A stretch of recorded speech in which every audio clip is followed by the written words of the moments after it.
Indian parents usually give you three career options: doctor, engineer, or a family disappointment. And for the last 30 years, this advice worked.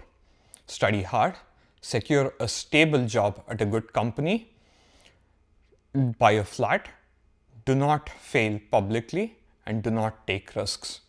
But unfortunately, with the advent of AI, things have shifted drastically. The key thing to note is that AI, in essence, is the perfect Indian graduate.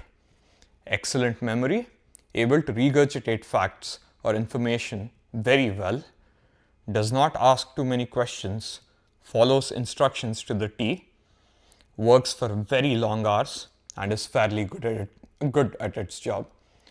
And to make things worse, AI is getting better and faster each and every single day.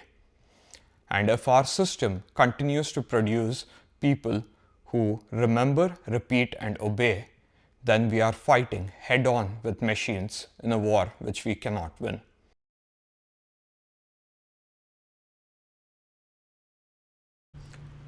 In this video, I'm going to take you through the systematic issues which led to this problem and some potential solutions for addressing it.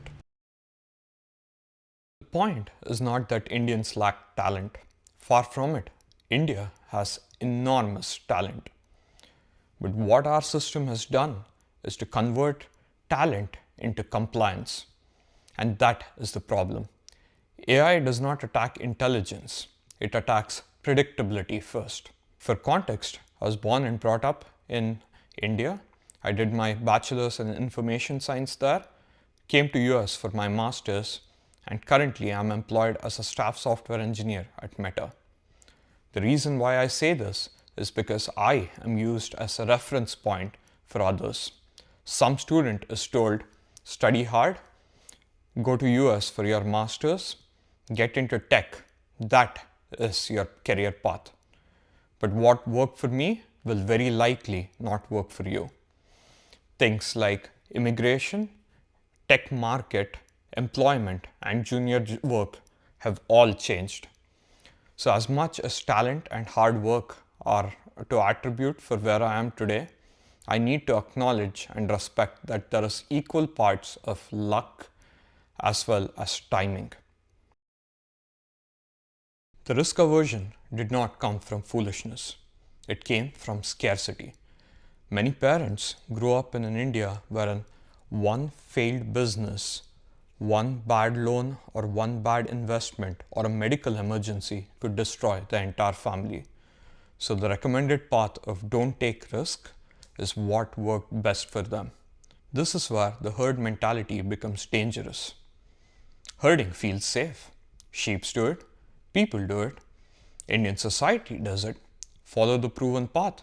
Do not take any risks. You'll feel safe, right? This is what everyone else is doing. But that is exactly the problem. But if the front is going the wrong way, everyone else can follow each other to the slaughterhouse. Azim Premji 2026 report says that in 2023, around 67% of unemployed youth aged 20 to 29 were graduates. Mercer Metals 2025 Skill Index found that only 42.6% of Indian graduates who apply for jobs are overall employable. One of the biggest contributing factors to this is the Indian education system. We are producing credentials faster than capability. The biggest factor which determines whether a student clears the exam is how well they went through last year's papers. And this is the sad part. Indian students are not asking questions like, why does this work? Where does it fail? Can I build it from first principles? Rather, the only question which is being talked out loud is, will this appear in the exam? This becomes dangerous because memory is no longer scarce.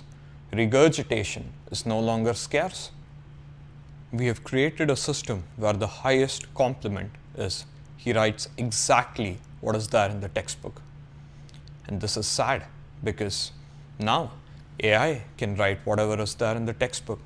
It can write it faster, with better English, with more bullet points, and sometimes with authority which even supersedes that of the author.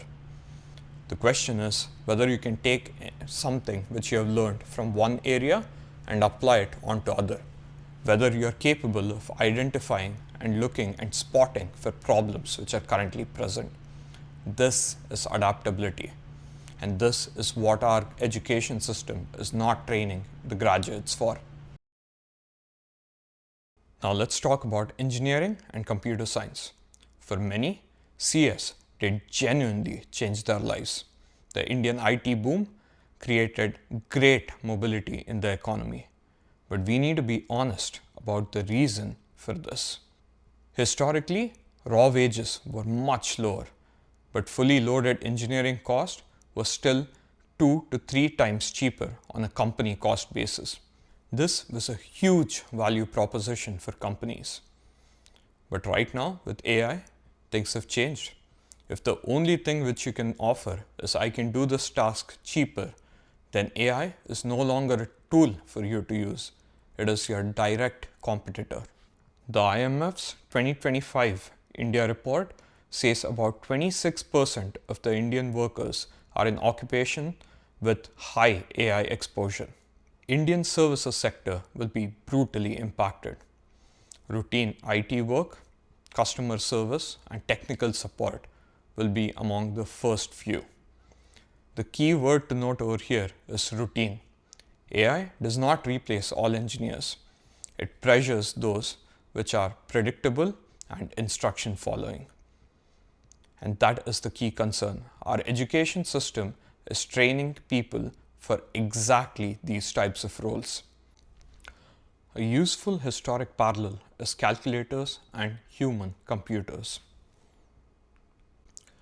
Before cheap calculators, fast manual arithmetic had real workplace values. Accountants, engineers, and so many others used to do all calculations by hand. But then calculators became cheap. Accountants and engineers did not disappear, but the value moved up. It was no longer about who can calculate the fastest. It was about what was there to calculate and what decisions to infer from the data or the output of these calculations. And this has remained true across history. One interesting story is that there was an actual job title called as human computer. And these were the people who were doing calculations by hand. But then the digital computers came up, and that completely wiped out their jobs. The only survivors were those who adapted, who moved up the stack, who moved towards judgment. These were the people who learned programming or who became engineers.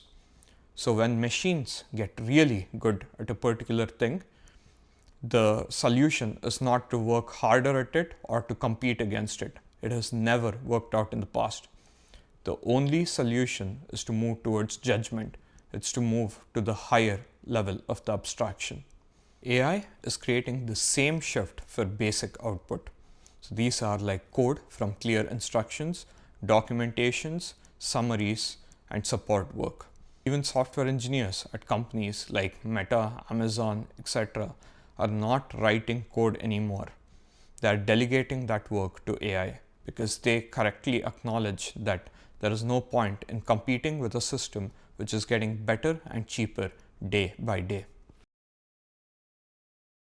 Earlier, junior engineers learned through beginner tasks, small bugs, test cases, documentation, and small features. That work was not glamorous, but it was training. So the uncomfortable question is simple.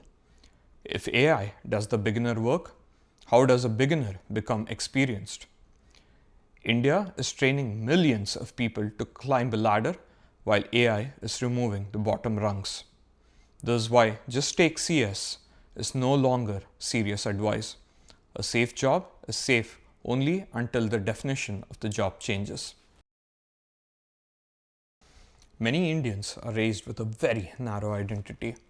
Study, exam, job, work, promotion, rinse and repeat. Hobbies are treated as distractions, side projects are treated as a waste of time, public speaking is discouraged, selling is seen as just showing off, and failure is made to feel permanent. Even after getting employed, many people did not expand. So this worked when companies needed a large number of people to execute on well-defined tasks. But that is no longer the case. AI is attacking exactly that. So what market is going to reward going forward is range. It's engineer who can also communicate, teacher who is also able to create content, domain expert who knows how to leverage AI. If your only skill is executing well-defined work assigned by others, then AI becomes your direct competitor. However, if what you bring to the table is things like judgment, problem selection, ability to understand or ramp up on a domain really quick, and able to identify which problems needs to be solved, then AI becomes the leverage. There is another skill in which India badly undertrains, and that is selling. And I do not mean selling as a way of selling credit cards in malls. By selling, what I'm trying to convey across is the ability to convey value. So this, in terms of interviews, might be things like, why exactly are you the right fit for the job? What do you bring to the table? In terms of clients, it might be like how your product is able to cater to their problems. So this is a very, very, very critical skill which many people are lacking. Indian students are told for 22 years, don't talk too much, just listen to what I'm saying, keep your head down, do not show off, and do as what you're told. Then at 22, the market asks you to present, negotiate, lead, and network. And these are the things which are impossible without selling. We train children for silence and then punish them for not speaking.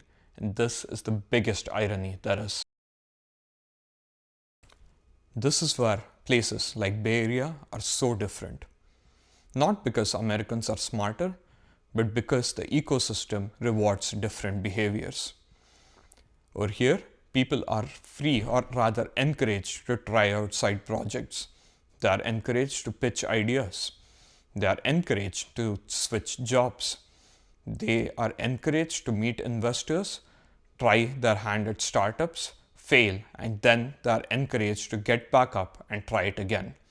And this is what makes everything different. Failure, even over here, is painful. But that failure is only treated as a data point. However, in India, that failure becomes your entire identity. One failed startup and relatives discuss as though it's a crime documentary. And one career break and everyone becomes a life coach. And one unconventional choice and suddenly your family WhatsApp group goes into emergency mode. Everyone panics. And this has real social implications. The society cost is real. If failure is treated as shame, people stop experimenting. And if people stop experimenting, then they are no longer adaptable. The answer is not panic. I'm not asking everyone to start companies. What I'm saying is, in these times, degrees by themselves no longer matter. Our education system is no longer sufficient. And for parents, I know you mean the best for your children, but following the safest path is the riskiest bet to make. So what I would ask both students and parents to do is the following. This is my humble recommendation. Explore, speak to as many people as possible, identify and spot for problems, try to build solutions in order to address them, try to sell your ideas. Start small, fail small, and build up a rapport and an actual project portfolio. It provides you ability to operate in a real world setting which is open-ended and messy. And that learning is probably the most important learning you're going to have. And in terms of failures, please don't get discouraged by it. wear it as badges of honor.